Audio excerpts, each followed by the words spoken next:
here with Representative Tina Orwall from the 33rd District. Congratulations on your re-election to Speaker Pro-Tem.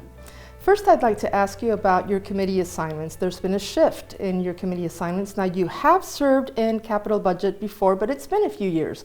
So what brought you back? Well, it was important for me to go back to capital budget because two of my top priorities are housing and behavioral health. And we're going to have some really key investments we're going to need to make to really expand both of those things. Another committee that you're serving on this year is Healthcare and Wellness. And why did you ask to be there?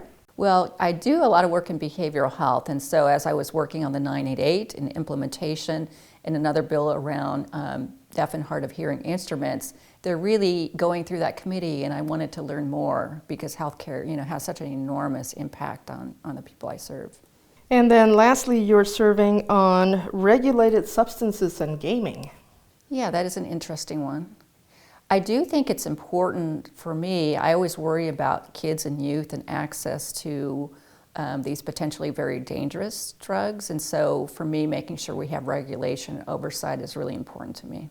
In 2015, the governor signed into law a couple of bills related to what is known as revenge porn, and you were the second sponsor on both of those bills. This year, you have a bill on revenge porn. How is it different from the other two that were enacted 8 years ago? Yeah, no, thank you. And I worked closely with those two members, and we were doing our best to tackle, which was a fairly new issue. And what we found is because of social media and the expansion, we weren't prepared. And so this year we're coming back with a Uniform Act, which is really looking at all the best ways that we can support people who have had their images released without their consent. And we want them to have a robust means of restitution, paying for damages, a statute of limitations where they can go back. And so we really strengthen what was a good foundation of the laws we had passed earlier. And lastly, I want to talk to you, or rather ask you about a little boy named Hugo. Oh, he stole our heart.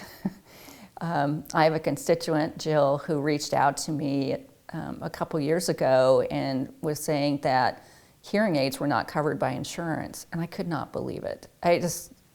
It seems like such a basic fundamental need for people to have hearing devices. And so I teamed up with her and a bunch of advocates, and so we had the hearing, and she brought Hugo, her adorable son, and a lot of his friends, and their testimony just was heart-touching. And it was that reminder, the impact this has on kids, socially, academically, and just really feeling part of the community. And so again, Hugo, he was a champion, he did a great job, and really hope we can move that bill this year.